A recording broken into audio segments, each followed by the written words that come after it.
Buenas noches, queridos amigos, y bienvenidos a su programa favorito de historia aquí en Popular Televisión. Tras varios programas dedicados a la Primera Guerra Mundial, a varias de las guerras que la prolongaron en el tiempo, como la Guerra Greco-Turca y la Guerra Civil Rusa, hoy vamos a hablar con nuestro invitado Nicanor Gómez Villegas del comienzo de todo, del sangriento verano de 1914, en el que Europa se pegó el primer tiro en la sien en el siglo XX. Vamos a hablar pues del atentado de Sarajevo y sobre todo de los acontecimientos de las décadas anteriores que desembocaron en aquel sangriento verano de 1914. Así que bienvenido, Nicanor, y aquí estamos en la Primera Guerra Mundial. Buenas noches, Jesús. Es un placer estar de nuevo aquí. No hemos traído ni el casco, ni la máscara antigas, ni la bayoneta, pero la verdad es que el tema de hoy es especialmente bélico. La sangre no va a llegar al río entre nosotros, aunque en algunos momentos estemos en desacuerdo, obviamente. Evidentemente ninguno de los dos representa ninguno de los dos bandos. Al menos en esta guerra no, yo creo que los dos somos bastante aliadófilos, me parece, ¿no? En otras guerras es posible que sí, ¿no? Sí, por lo menos en la guerra de los 100 años, evidentemente yo estaría a favor de los franceses y creo que tú de los ingleses, pero bueno. Vamos pues entonces hacia la guerra, es decir, vamos a hablar un poco del camino que preparó la guerra de 1914, porque evidentemente no estalló simplemente porque Gavrilo Princip asesinara al candidato, perdón, al heredero al trono austrohúngaro, sino que había un mar de fondo muy grande que arrancaba por lo menos desde 1870, desde la guerra franco-prusiana. Desde 1870 o desde las guerras napoleónicas o desde la guerra de los 7 años. Lo que vamos a tratar de hacer aquí en el próximo programa es un pequeño drama. Tolstoy necesitó casi 300 páginas para describir la batalla de Austerlitz o de Borodino, y nosotros vamos a tratar de condensar en 50 minutos los preliminares que condujeron a los cañones de agosto.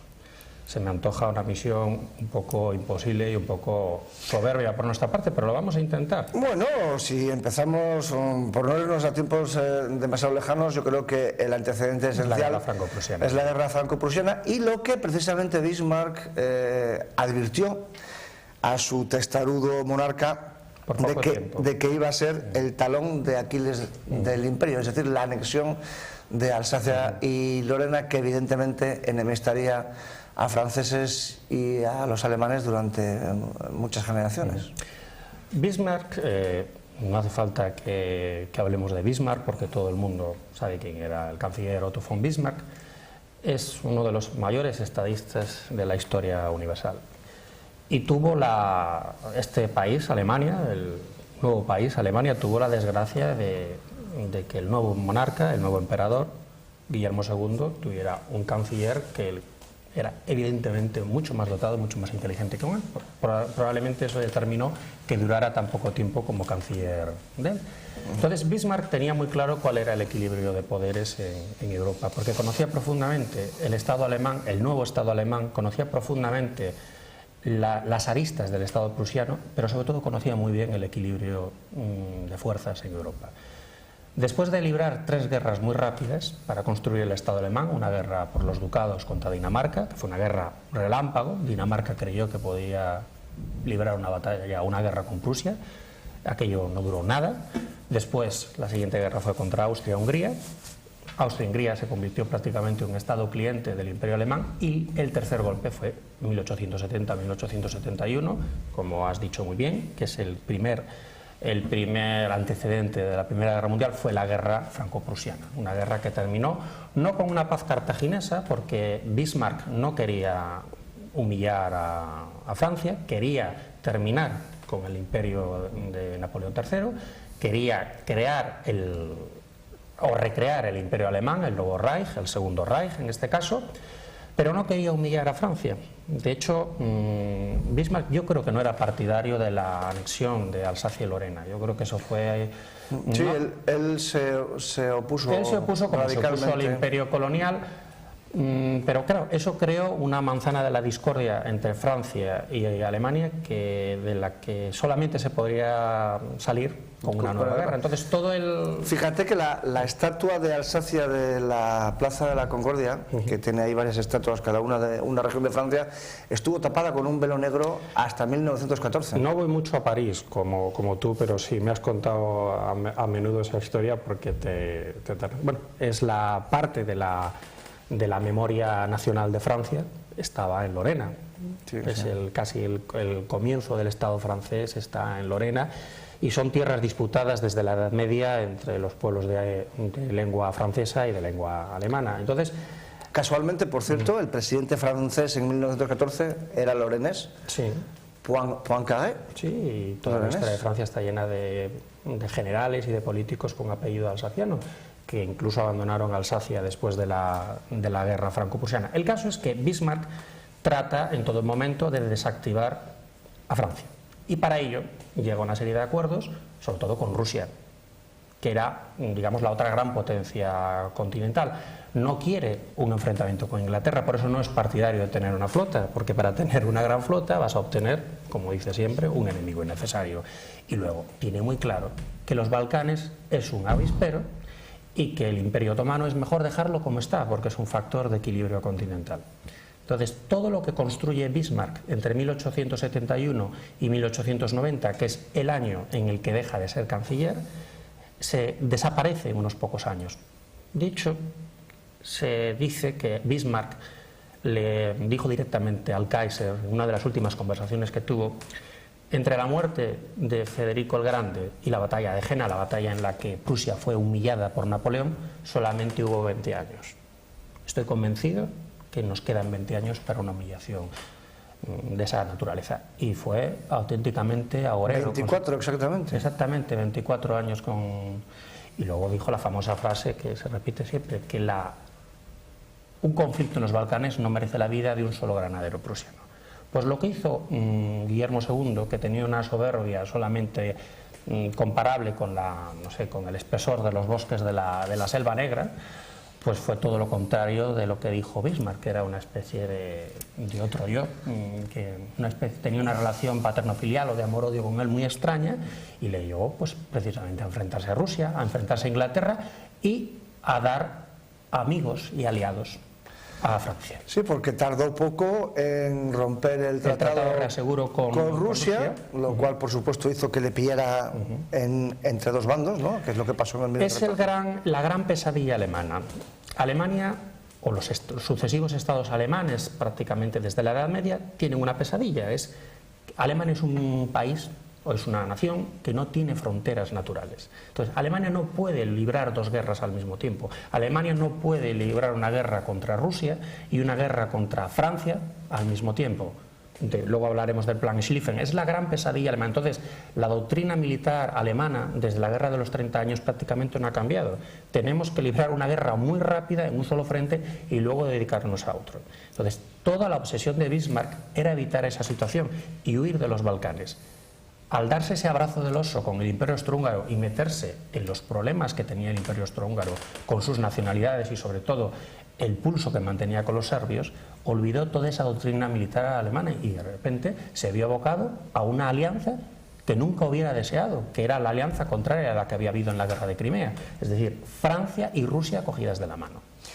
El otro factor, Inglaterra, por cierto, no estuvo claro hasta pocos tiempo antes de la Primera Guerra Mundial, porque en 1898, ni más ni menos, hubo la posibilidad de que estallara la guerra entre Francia e Inglaterra por Fachoda. Por Fachoda en África, porque Francia e Inglaterra tenían intereses coloniales contrapuestos, pero no solamente en Francia, en África, también en Asia, en el Pacífico, incluso en América.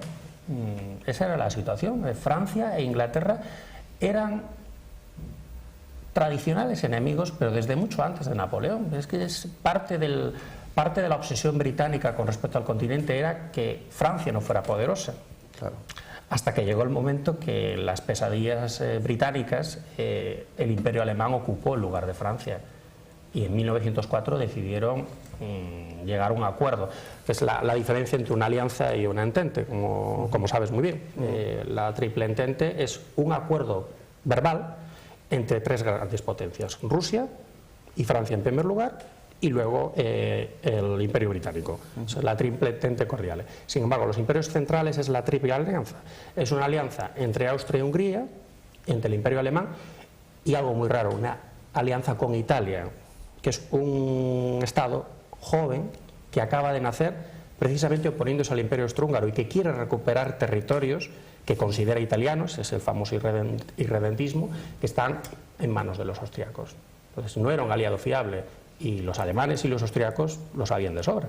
Como luego se demostró en 1915. En 1915. Pero antes de hablar de Italia, convendría recordar precisamente el factor importantísimo que fue el que, digamos, decidió a Inglaterra ponerse del lado de Francia, que fue el empeño del Kaiser de construir una flota que rivalizara con la inglesa, a pesar de lo que Churchill, que en ese momento era el primer lord del almirantazgo, dijo que una flota alemana igualmente potente que la inglesa era la Alsacia-Lorena de las relaciones anglo-germanas, ¿no? Ya hubo dos avisos, que son las dos crisis de Marruecos, que están muy relacionadas con la carrera naval, lo que se denomina en el léxico de la Primera Guerra Mundial, la carrera naval entre el Imperio alemán y el Imperio británico. Como sabes muy bien, el incidente de Agadir consiste en que una serie de barcos, sobre todo no recuerdo el nombre ahora... El Panther. El Panther, la Pantera, un navío de la Armada Imperial fondea en Agadir, en el sur de Marruecos, y se plantean incluso anexionárselo para crear una base de la Marina alemana. Entonces eso crea una situación, porque Inglaterra se da cuenta que su soberanía en los mares, el comercio entre las dos orillas del Atlántico y con su imperio está amenazado, porque Alemania tiene una flota muy poderosa. Y se suceden dos crisis en Marruecos. La primera crisis, a la que da, digamos, un pequeño acuerdo la conferencia de Algeciras, creo que es de 1904, tiene lugar aquí en España, en la que Alemania se encuentra solamente apoyada o respaldada por el Imperio austrohúngaro. El resto de los países asistentes, creo que son 10 más, están en contra de la postura alemana frente a la expansión francesa en Marruecos. Y luego está la crisis de Agadir, que en ese momento Inglaterra comprende, el Imperio Británico, para no decir Inglaterra, comprende que tiene un serio problema con el poderío naval alemán. Y Winston Churchill, como primer lord del almirantazgo, era un hombre bastante previsor, tomó una serie de decisiones muy inteligentes. Una de ellas fue reconvertir la flota para utilizar carbón en vez de madera, con lo cual digamos que dio un paso más allá, no en tonelaje, pero sí en velocidad y en capacidad de maniobra de la flota británica. Pero bueno, ese evidentemente, además de los Balcanes, es otro de los factores fundamentales: la progresiva enemistad entre el Imperio Británico y el nuevo Estado alemán, el Segundo Reich, debido a la carrera naval. Y luego evidentemente está la incesante actividad diplomática de una Francia necesitada de una guerra de dos frentes para su enemigo alemán. Ellos sabían que por demografía y por capacidad digamos militar, los alemanes siempre estarían en ventaja. Eran 80 millones frente a 45, si no recuerdo mal, de los franceses, y el ejército alemán era mucho más potente. Por eso la diplomacia francesa intentó durante décadas, por un lado, el acercamiento con los ingleses, lo que les condujo a retirarse en fachoda, por poner un ejemplo, a ceder, digamos, a darles la razón a los ingleses en su conflicto africano, y luego, por supuesto, a acercarse a Rusia, que ideológicamente era justamente lo más opuesto a la República Francesa, ¿no? Se habían enfrentado en la guerra de Crimea. Una monarquía teocrática, ¿no? Sí, además había sido el enemigo de Francia en la guerra... De Francia y de Inglaterra. Pero sobre todo de Francia. También es cierto de Inglaterra, pero sobre todo de Francia. Francia no quería la desestabilización del Imperio Otomano. La guerra de Crimea comienza porque Rusia quiere llegar a Constantinopla. Y Rusia quiere llegar a Constantinopla también antes de la Primera Guerra Mundial. Es algo que se ha estudiado muy poco, que es no la responsabilidad, pero sí la influencia de Rusia en el desencadenamiento de la guerra. Rusia alienta a Serbia, es impensable que Serbia le plantee un pulso al Imperio Austrohúngaro si no tiene una garantía de Rusia de que va a defenderla. Entonces, aunque adelantemos acontecimientos, se podría decir que el país responsable de la internacionalización de la guerra en 1914 fue Rusia, porque dio su apoyo a Serbia. Si no hubiera habido apoyo ruso a Serbia, habría quedado en una guerra austro-serbia y no habría ido más allá. Bueno, quizá. la maraña de alianzas y de contraalianzas y de pactos secretos es tan compleja que es muy difícil hablar de responsabilidad. No, pero cuéntanos el plan ruso de llegar a los mares cálidos. Pues era terminar el programa ruso del siglo XIX, el programa imperial ruso. Rusia carece de aguas cálidas, toda la doctrina territorial que sigue vigente de las tierras rusas o de los estados rusos es tener aguas en las que fondear su flota para poder navegar en los meses de invierno. Tan vigente como la crisis de Crimea del año pasado. Bueno, Crimea y Siria y tantas cosas que están relacionadas. Esto es lo que tiene la historia, que te permite comprender y sobre todo pensar en lo que está sucediendo. Pero entonces Rusia, su gran obsesión es llegar al Mediterráneo y tiene enfrente un estado que se está desmoronando, que es el Estado otomano, el Imperio Otomano. Entonces sabe que solamente con un pequeño empujón ese estado va a caer. Y Rusia tiene mucho que ganar en el Cáucaso y en los Balcanes. Por eso estalló la guerra de Crimea. La guerra de Crimea estalló porque Rusia se estaba apoderando del Imperio Otomano y ni Francia, ni Inglaterra, ni el Imperio Británico, ni Austria, ni siquiera Piamonte querían la desestabilización del Imperio Otomano y que Rusia fuera una gran potencia territorial.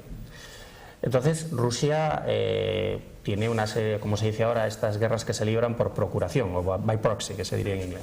Tiene una serie de aguijones dentro del Imperio Otomano y dentro del Imperio Austrohúngaro.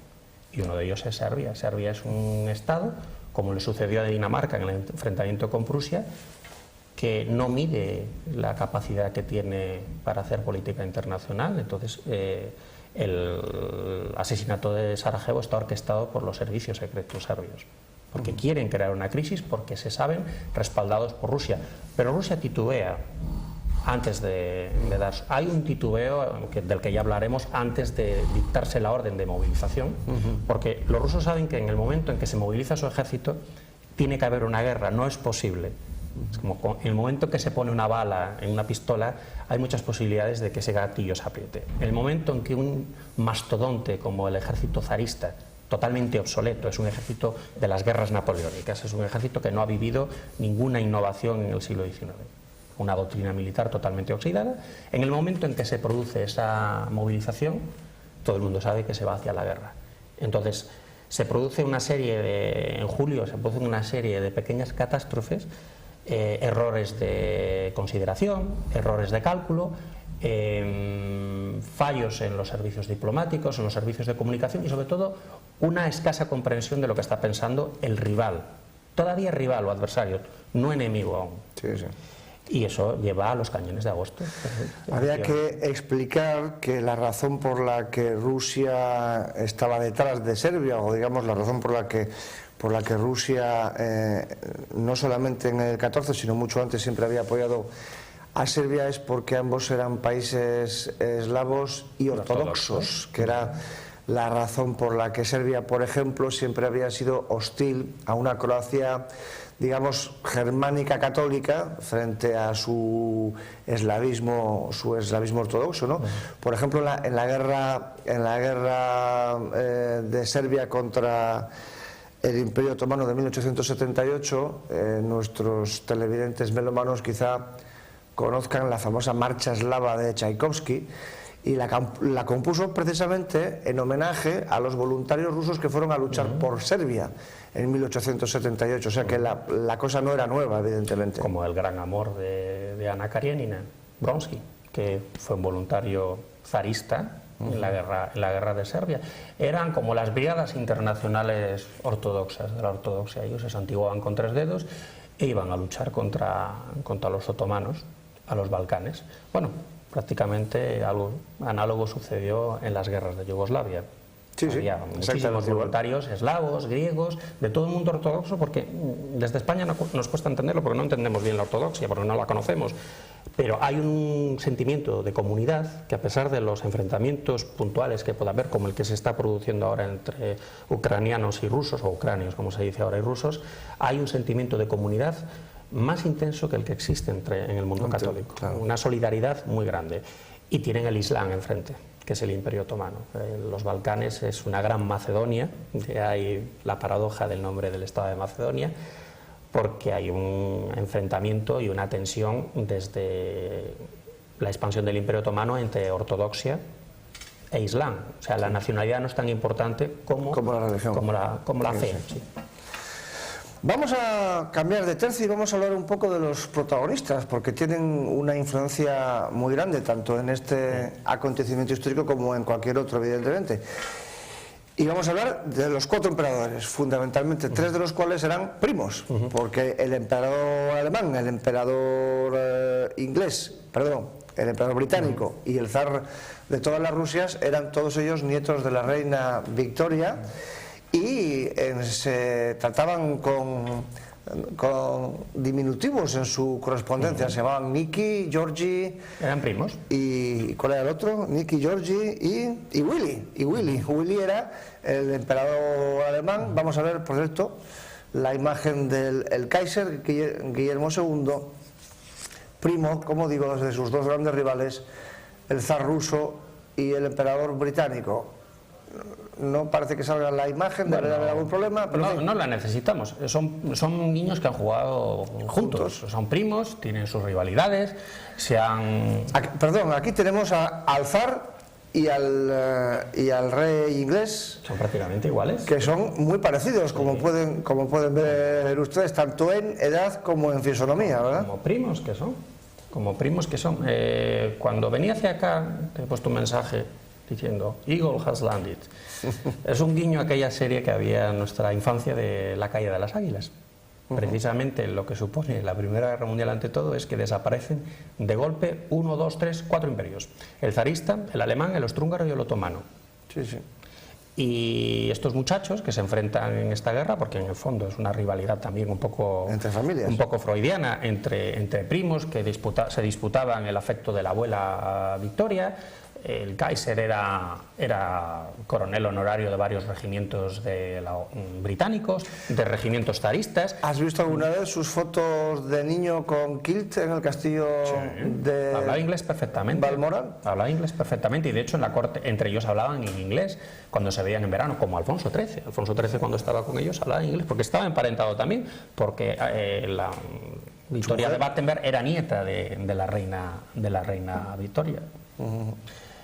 Todas las familias europeas eran una especie de algo un poco incestuoso. Estaban relacionados entre ellos, pero pues bueno, aquí digamos que los acuerdos de familia pues pasaron a un segundo plano. Pero las rivalidades entre primos son importantes, y además la referencia que has hecho al Kaiser, es que la figura del Kaiser es fundamental, porque es la antítesis del realismo y de la clarividencia y del control de las emociones, que es Bismarck. Bismarck tenía un carácter extraordinario, pero era un hombre que era capaz de serenarse y pensar estratégicamente. Guillermo II una vez tuvo un enfrentamiento muy grande con Bismarck, uno de los últimos que tuvieron, que fue desencadenado, o quizás fue terminado por una carta de Alejandro III en la que definía a su, no sé si primo, creo que estaba emparentado, el padre de Nicolás II, escribió una carta a Bismarck describiendo a su sobrino, me parece, a su sobrino o a su primo, como un niño malcriado. Dijo, esto es lo que opina el zar, y esto es lo que opina toda Europa, y esto es lo que opino yo, majestad. Claro, evidentemente, después de aquellas palabras ya no podía seguir siendo canciller de Alemania. Otro detalle muy importante de la personalidad del Kaiser fue que siempre fue un hombre acomplejado por la minusvalía que tenía en el brazo izquierdo. Nació con el brazo izquierdo inútil, por eso siempre en las fotos sale con el brazo izquierdo apoyado en un sable, ¿no? Porque no lo podía mover, y entonces era un hombre que necesitó toda su vida demostrar su extraordinaria virilidad y su extraordinaria fortaleza para compensar. Y no quiso tener nunca un contrapeso. Por eso la vejez, o sea, la decadencia biológica de Bismarck y el apartamiento de Bismarck, un poco prematuramente, porque aún podía haber servido unos años a Alemania, del poder, fue una catástrofe para Alemania, porque nadie recuerda los nombres de los de los cancilleres de Guillermo II, porque eran títeres de Guillermo II, y Guillermo II llevó a su país a la guerra y no tuvo enfrente ni siquiera a los socialistas. Es que realmente es un drama para Alemania, cómo son capaces de este pueblo, cada cierto tiempo sigue un flautista de Hamelin, y en este caso Guillermo II fue un flautista de Hamelin que desafinaba bastante. O sea, no es que esté fascinado con la figura de Nicolás II, en Inglaterra el rey no cuenta, afortunadamente para ellos era un régimen parlamentario, y quienes tomaban las decisiones eran los representantes del pueblo. Bueno, ya dijo Goethe que los alemanes siempre preferirán la injusticia a la falta de orden, lo cual es hasta cierto punto de vista razonable, pero ¿no? Mira cómo terminó Alemania después de la Primera Guerra Mundial. Si queremos hablar de desorden, solo hay que ver lo que pasó en los años 20 en uno de los países más prósperos de Europa. Razón por la que luego ascendería al poder Hitler, evidentemente. Entre otras razones, sí. Un nuevo orden, ¿no? Pasamos a sus primos, el zar y el emperador inglés. El zar, evidentemente, gobernaba un imperio absolutamente caduco. Hablamos de ello aquí durante el programa de la guerra civil rusa. ¿No? Nicolás II pensaba que podía, incluso después de la guerra ruso-japonesa y de la primera revolución rusa que tuvo lugar después de la guerra ruso-japonesa, pensaba que podía gobernar el imperio zarista como su antepasado Alejandro I, el gran zar que derrotó a Napoleón y llegó a París. Pero no, el mundo había cambiado, y sobre todo el imperio zarista había cambiado, y la situación que tenía en el imperio, en el seno del imperio, era gravísima, era un polvorín. Tanto es así que en el 17 saltó por los aires. Pues esa es la razón por la que estalla la revolución rusa, la de febrero y la de octubre, porque ese país lleva 3 años embarcado en una guerra que no puede ganar, para la que no está preparado. Es un Estado que no está preparado para librar una guerra moderna, como sí lo estaba el Imperio Alemán. Claro. El Imperio Alemán tenía 2 frentes, que era la gran pesadilla de Otto von Moltke, del arquitecto de la victoria en la guerra franco-prusiana, era la pesadilla de Bismarck, y era la pesadilla de todos los pensadores alemanes, de todos los pensadores estratégicos alemanes desde la época de Clausewitz, desde las guerras napoleónicas. No podemos librar 2 guerras al mismo tiempo. El concepto de guerra relámpago, de Blitzkrieg, no es un concepto nuevo que cree la Wehrmacht o los generales de la Wehrmacht, los mariscales de la Wehrmacht. Es un concepto que existía en Alemania desde hacía siglos. Es lo que denominaba un historiador militar el modo alemán de la guerra, el modo germánico de hacer la guerra. La guerra en un solo frente, y muy rápida y decisiva, porque no tienen fronteras naturales. Vamos acercándonos a Sarajevo, y lo vamos a hacer a través del cuarto emperador, el emperador Francisco José de Austria, que desempeñó un papel menos importante, digamos, a título personal. Era un señor ya muy mayorcito cuando estalla la guerra de 1914, de hecho murió octogenario 2 años después, en 1916, ahí lo tenemos en la pantalla, pero evidentemente también es clave porque fue su país el que hizo que la guerra estallara, por el asesinato de su sobrino, el archiduque Francisco Fernando, que le privó de heredero, y que fue lo que llevó al conflicto austro-serbio que hizo saltar la chispa de la guerra. Aquí las responsabilidades son diferentes. En primer lugar, porque el emperador Francisco José ya era un anciano, y porque el poder real en Austria lo tenían los militares. Quienes mandaban realmente en la monarquía dual era el Estado Mayor de las Fuerzas Armadas del Imperio Austrohúngaro. Y ese estamento militar o esa casta tiene unos intereses, evidentemente.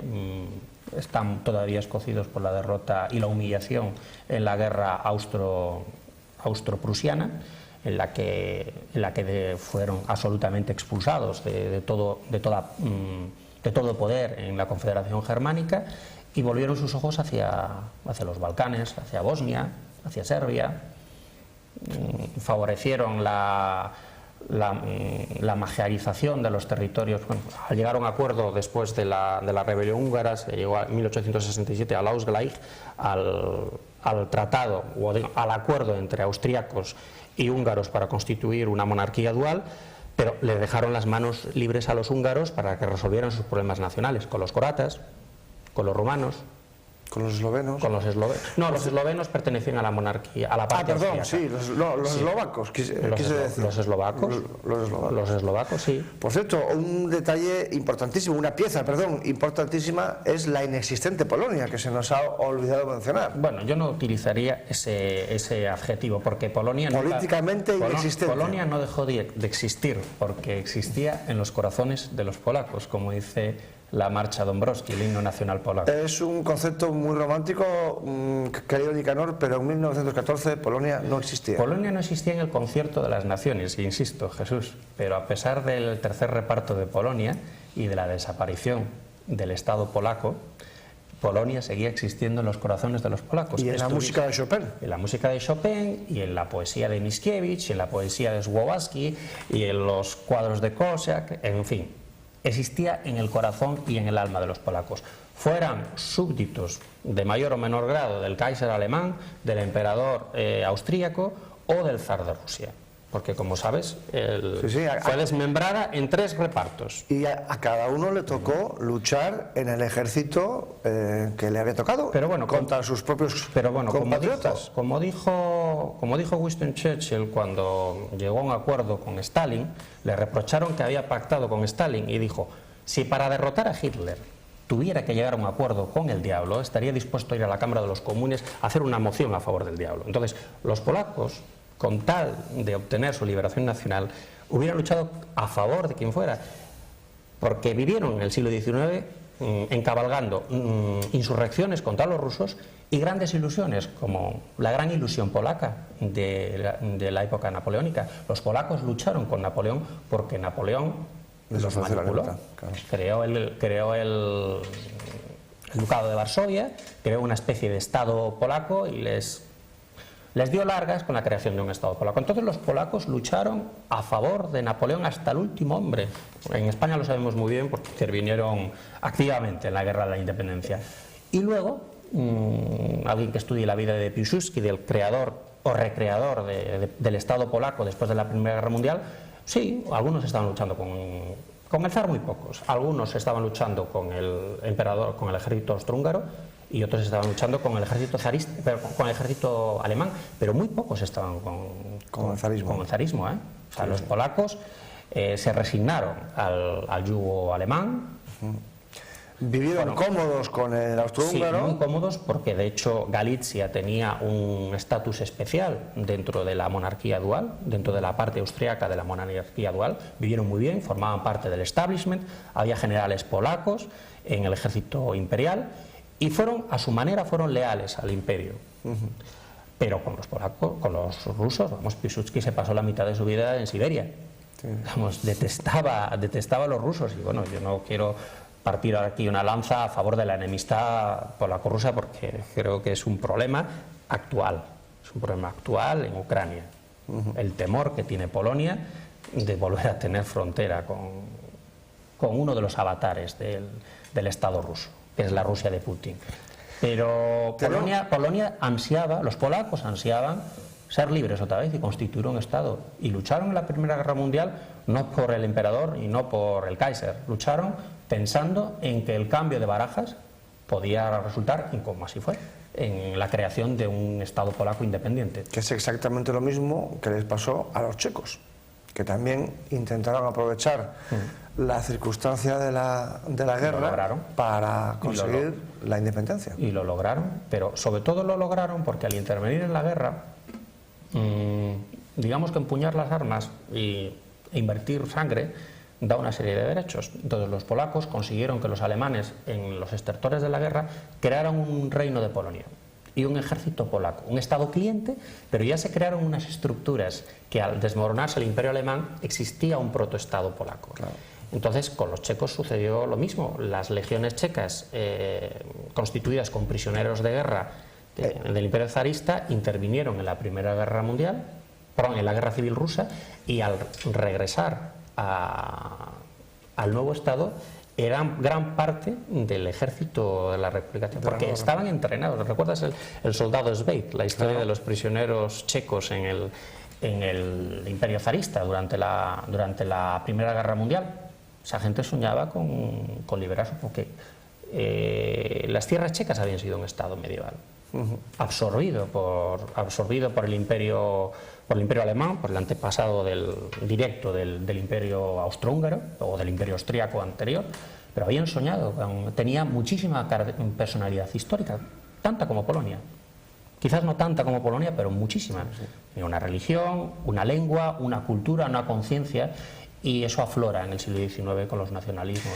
Y una música. En el siglo XIX, uno de los principales canales por los Smetana y Dvořák, nada más y nada menos. Como he dicho antes, cuando hemos hablado de Chopin o de Słowacki o de Mickiewicz, que nunca estuvo en Varsovia, que nunca estuvo en Cracovia, porque no pudo, participó en todos los alzamientos, en todas las aventuras polacas, pero nunca estuvo en Polonia o en Cracovia. Pues sí, eso es el nacionalismo, es el romanticismo. El siglo XIX es un siglo especial, muy intenso, lleno de emociones, que tú conoces muy bien por tus conocimientos enciclopédicos de la música del siglo XIX, que es la única música que existe para ti.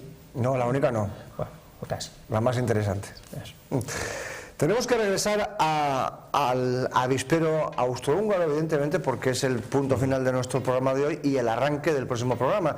Pero antes de regresar a Austria-Hungría, no podemos dejar de mencionar la otra ficha especialmente querida para ti, querido turcósofo, que es la alianza germano-turca. Bueno, yo más que turcósofo o turcófilo soy otomanista. O sea, a mí me parece que el Imperio Otomano hubiera merecido un poco de mejor suerte, porque a pesar de todas sus catástrofes, a pesar de todas sus irregularidades, sus defectos, era un artefacto que funcionó durante muchos siglos, en el que convivieron pueblos muy diferentes, religiones muy diferentes, con crisis, con enfrentamientos, pero que no tiene nada que ver con lo que vino después. Pues sí, el Imperio Otomano se estaba desmoronando. Y se echó en manos de los alemanes, que fue la razón por la que acabarían participando del bando de los imperios centrales en el 14. Cuéntanoslo muy por encima, porque ya se nos va terminando el tiempo. De verdad, no me lo puedo creer. ¿Ya estamos terminando? Ya estamos terminando. Bien, bien. ¿De qué puedo hablar entonces?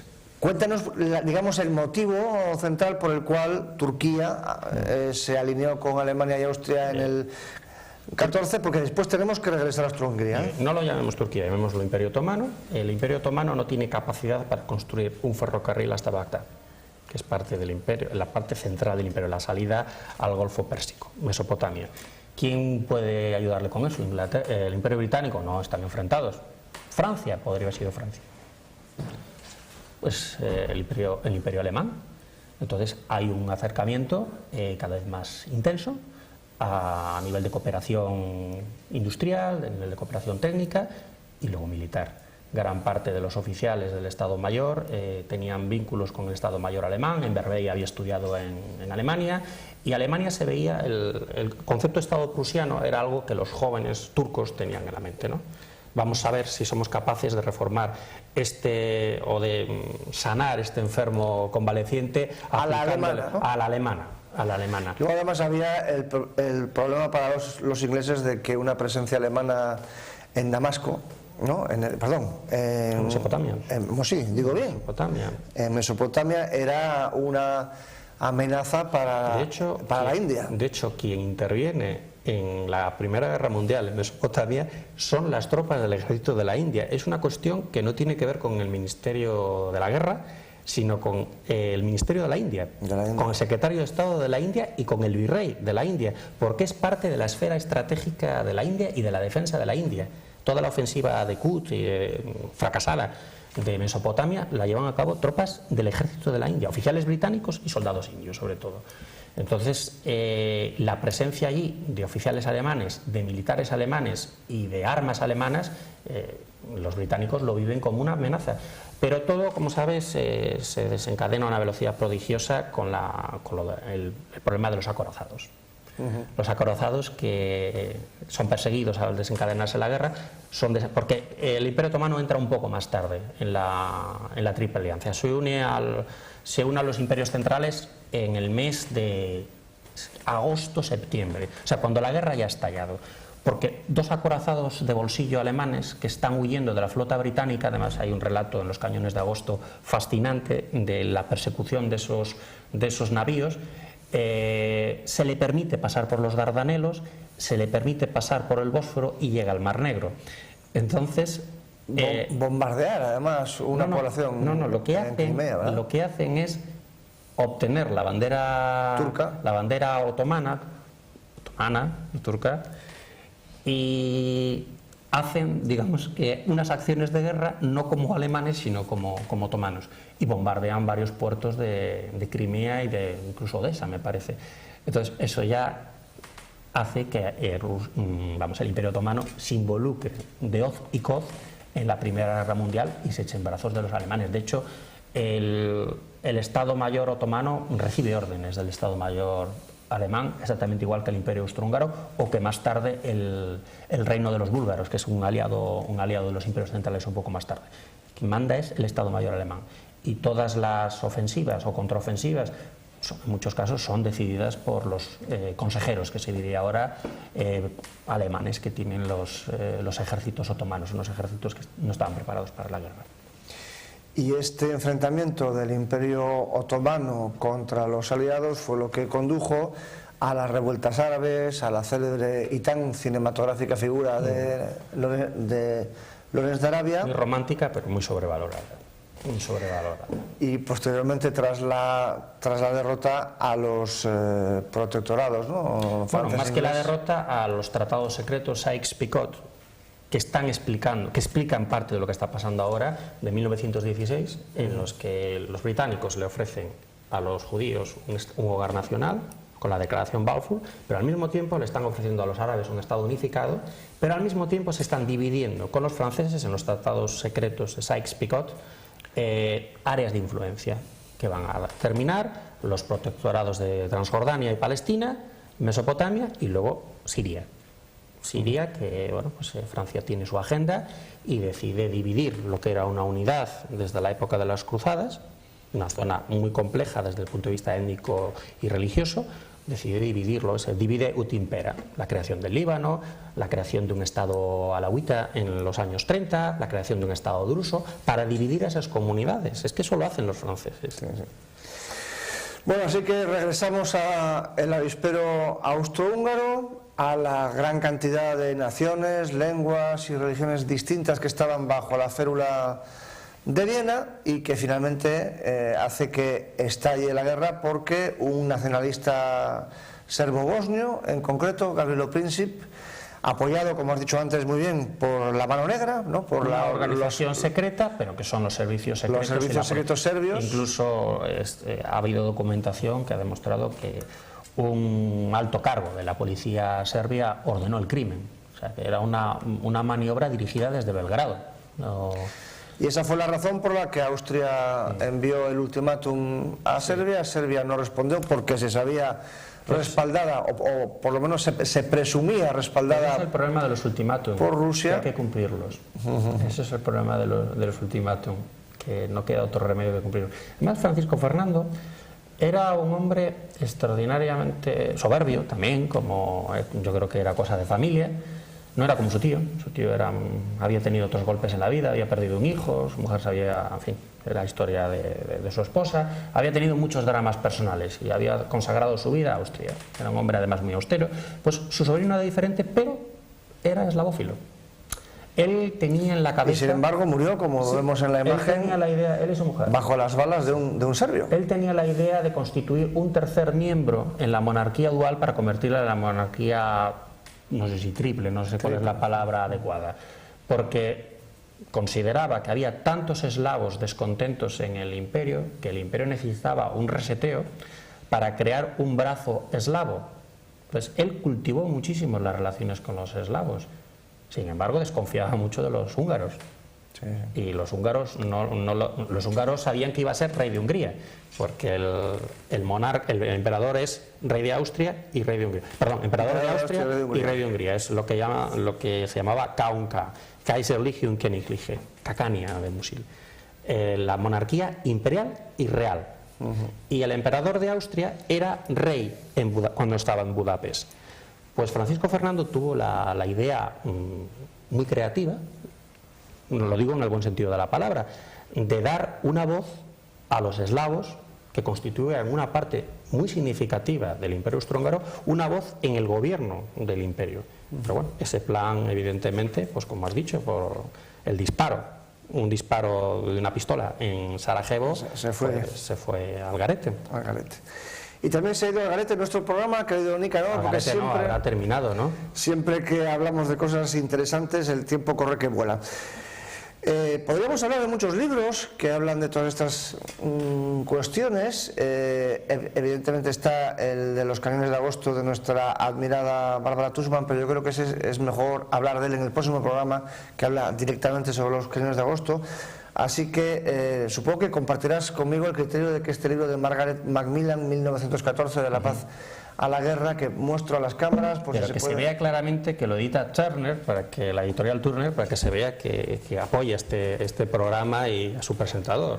Pero sí, es un libro magnífico, como su libro sobre Versalles. Sobre Versalles, sobre el que tendremos que hablar, evidentemente. Sí, por favor, me encantaría venir a hablar sobre con Versalles. Lógica cronológica dentro de unos cuantos programas, pero en este libro, en 1914, se describe con una prosa verdaderamente trepidante, muy amena, todas estas cuestiones que hemos, digamos, resumido hoy. Es decir, todos los conflictos, todas las enemistades, todas las personalidades que finalmente llevaron a Europa a la guerra en 1914. Pero en fin, no nos queda más remedio que despedirnos aquí. Nos veremos, eso sí, en el próximo programa. No le decimos adiós a nuestro invitado de hoy, Nicanor Gómez Villegas, porque en el próximo programa, el de dentro de 2 semanas, continuaremos con esta cuestión, no ya con el camino hacia la guerra, sino con la guerra en sí, es decir, con lo que hemos llamado los cañones del mes de agosto de 1914, siguiendo el título del libro de Bárbara Tuchman que acabamos de mencionar. Y entonces, pues eso, hablaremos, digamos, del primer mes de la guerra, de las primeras batallas en los 2 frentes, la del Marne en el frente francés y la de Tannenberg en el frente ruso. Así que, Nicanor, dentro de 2 semanas nos volvemos a ver. Será un placer. Y a nuestros televidentes, como siempre, les recuerdo que tienen a su disposición tanto este programa como los anteriores en la página web de Popular Televisión Cantabria, en la pestaña de televisión a la carta, así como si lo buscan directamente en YouTube mediante las palabras Popular TV, Historia e Historias. Y como siempre también les recordamos que estamos ansiosos por recibir sus comentarios, sus críticas, sus sugerencias, sus preguntas e incluso sus parabienes, si los hubiere, en nuestra dirección de correo que pueden ustedes ver en el faldón de su pantalla, historiaspopulartv@gmail.com. Se la repito, historiaspopulartv@gmail.com. Así pues, no guarden sus cascos, sus cámaras de gas no, ¿en qué estaré pensando? Sus máscaras de gas y sus bayonetas, porque dentro de 2 semanas volveremos a la Primera Guerra Mundial. Muy buenas noches.